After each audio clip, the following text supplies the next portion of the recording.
하나님 말씀은 디모데후서 2장 8절에서 13절 말씀입니다.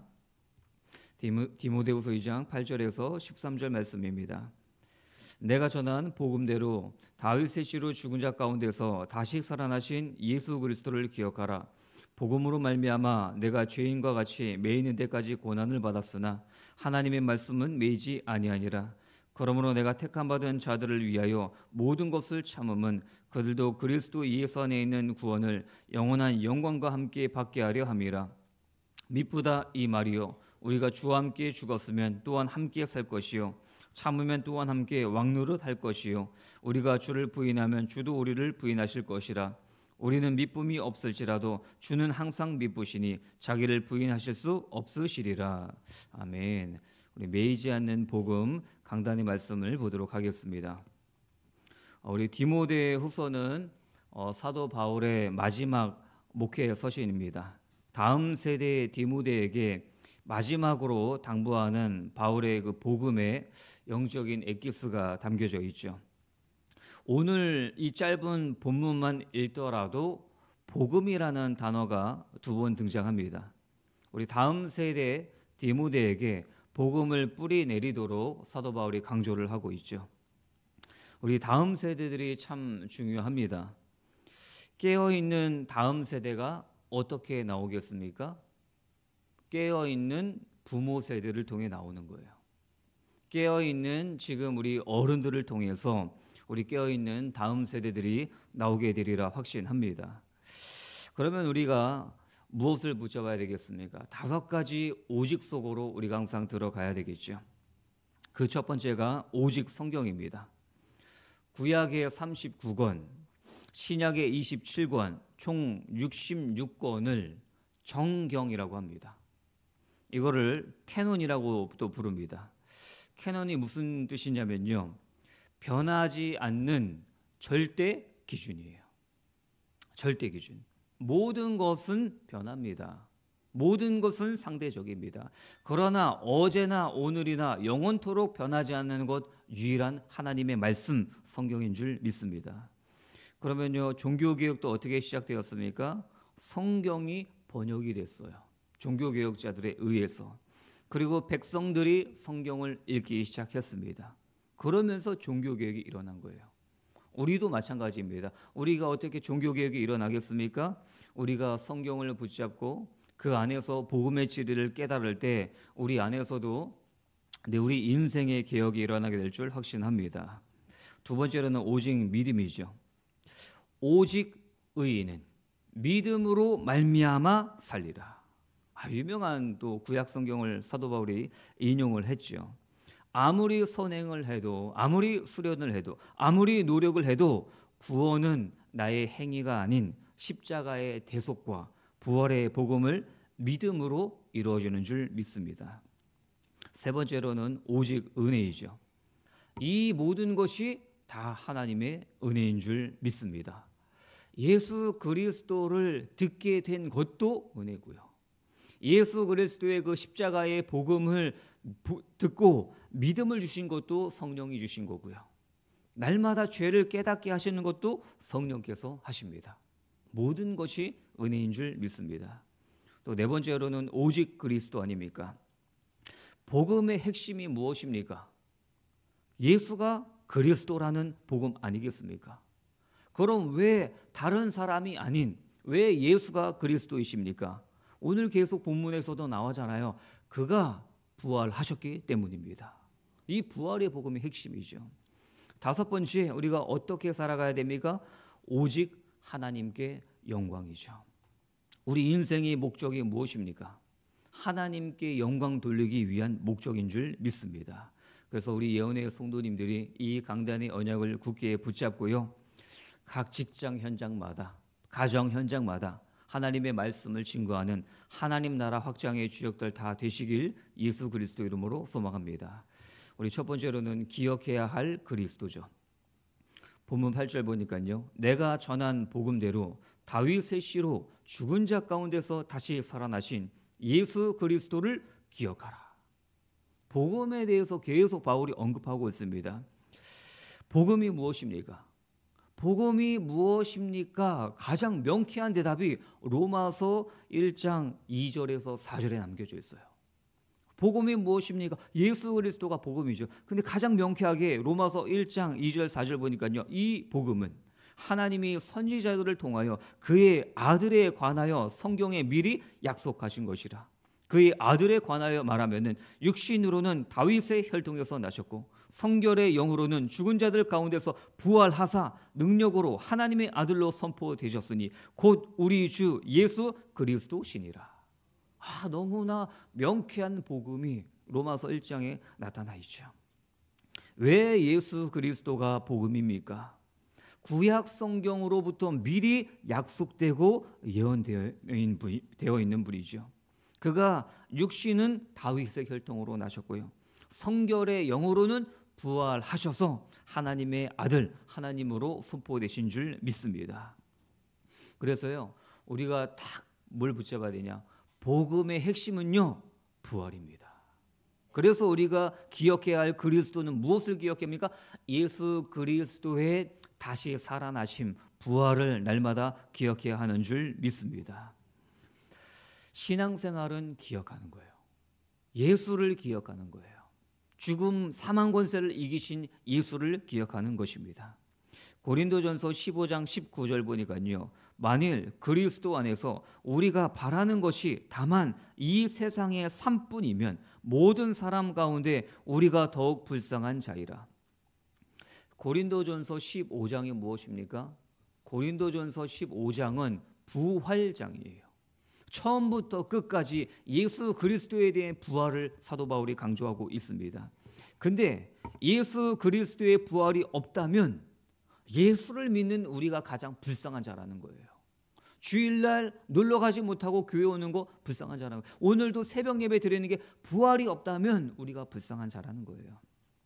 그러면요, 부활이 맞다면요, 예수의 부활이 맞다면요, 그럼 우리의 인생은 불쌍한 자가 아니라 가장 가치 있는, 가장 행복한 하나님의 자녀들인 줄 확신합니다. 두 번째로는 항상 미쁘신 그리스도입니다.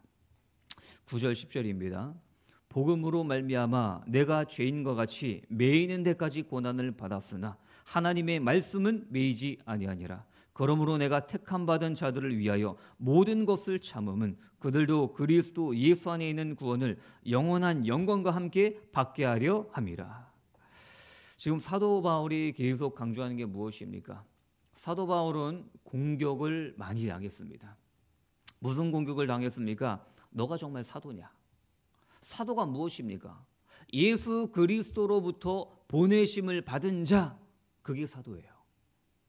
근데 사도 바울은 예수님을 생전에 만나본 적이 없습니다. 언제 만났습니까? 예수 그리스도께서 십자가 죽으시고 부활하신 이후 예수를 이단이라 생각하고 예수의 추종자들 이단이라 생각하고 그들을 잡으러 다메섹으로 가던 도중 부활하신 예수 그리스도를 만났죠. 그리고 그분이 뭐라고 하셨죠? 이방인들과 임금들을 향한 택한 나의 그릇이라. 하나님이 이 바울을 직접 택하셨어요. 그래서 항상 어떤 시비가 붙습니까? 바울이 정말 사도냐? 그래서 갈라디아서를 보고 계속 바울 서신을 보면 뭐가 나옵니까? 그리스도 예수의 사도된 나 바울은 자기의 사도성을 계속 강조해요. 바울은요, 굉장히 말이 많고 공격하는 사람들이 많았습니다. 오늘도 바울이 감옥에 갇혔어요. 바울의 감옥에 갇히니까 무엇이 계속 돕니까? 바울의 도덕성을 또 걸고 넘어져요. 정말 그가 잘못이 없어서 감옥 간 거 맞냐? 도덕성을 건드리고 복음을 전하는데 많은 공격을 받았습니다. 그리고 심지어는 바울이 갇혀 있다 하니까 같이 복음을 전한 사람들이 좋아했어요. 바울이 뭐라고 하죠? 아니다.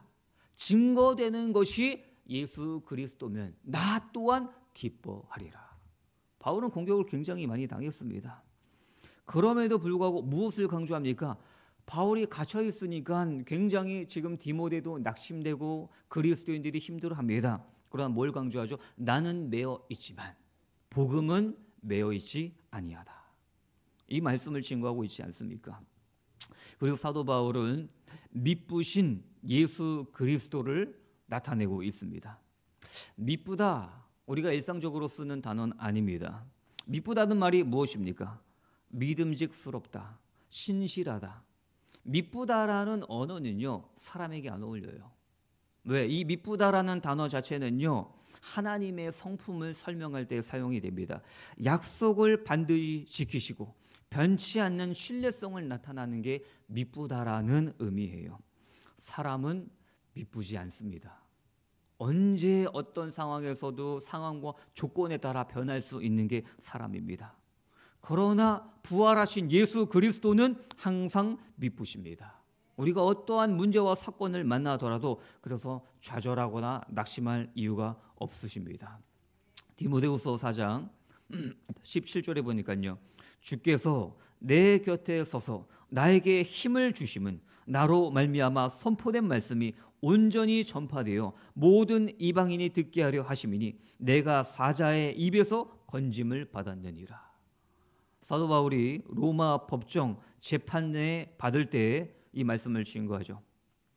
사도 바울을 보호하고 변호해 줄 사람이 하나도 없습니다. 너무나 외로운 상황이겠죠. 그럼에도 위축되지 않고 거침없이 담대하게 예수 그리스도의 부활의 복음을 증거했죠. 하나님이 함께하심, 성령께서 함께하심을 누리는 사도 바울이기 때문입니다. 그러면 성경에 보니까요, 부활의 첫 소식을 전해 들은 사람이 막달라 마리아죠. 그들의 특징이 즉시로 움직입니다.